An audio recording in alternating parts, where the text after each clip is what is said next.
Coal washing by water has great advantages, but it also has disadvantages.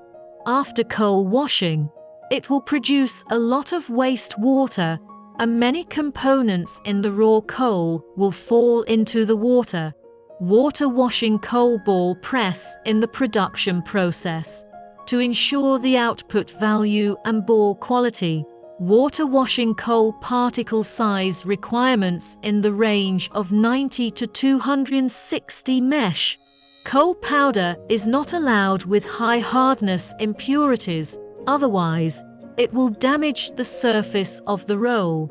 The feed of water washing coal ball press should be uniform and timely. It is advisable to adopt adjustable speed screw feeder in the production process of water coal washing ball pressing machine. It is necessary to observe the return amount of water coal washing ball pressing machine in time and adjust the supply of new material. To ensure the quality of the ball, must not overload operation. To maintain the maintenance of equipment, in addition to the overhaul management, overload operation is also a key factor affecting the production of equipment and the quality of the ball.